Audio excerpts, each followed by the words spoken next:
दोस्तों जीअं त असांजे हिन साहिली पट्टी ते जेको असां हिन साहिल न्यूज़ जेको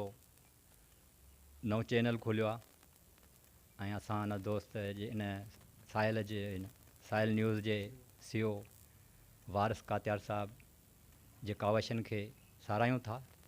छो त इन साहिल न्यूज़ मुख़्तसर अरसे में हितां जे हिन साहिली पट्टी जे मसइलनि खे तमामु बहितर अंदाज़ में उजागर करे हितां जा मसइला आला ऐवाननि ताईं पहुचाया आहिनि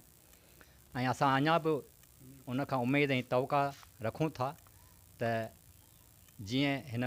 दोस्त कावशूं करे राति ॾींहुं महिनत करे हिन मुख़्तसर अरसे में हिन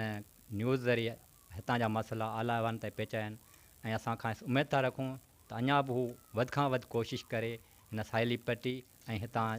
हिन पोइते पियल इलाइक़े जा मसइला आला अहिवालनि ताईं पहुचाइण जी कोशिशि भरपूर कोशिशि कंदो।